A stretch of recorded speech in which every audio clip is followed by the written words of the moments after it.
है वीवर्स। तो ये इस्लामाबाद है, और अगर इस्लामाबाद मतलब शहरों में भी अगर यही हाल है तो गांव में क्या हाल होगा। तो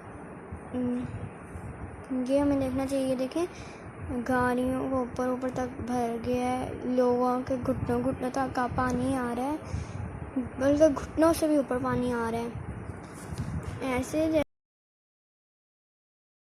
बारिश हुई है, और वो भी ईद के दिन तो बहुत बारिश हुई है। लोग पता नहीं लोगों ने ईद कैसे की है। और ये इस्लामाबाद में हुआ।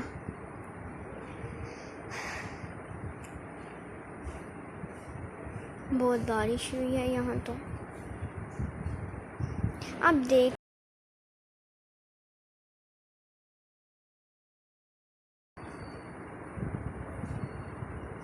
वो देखें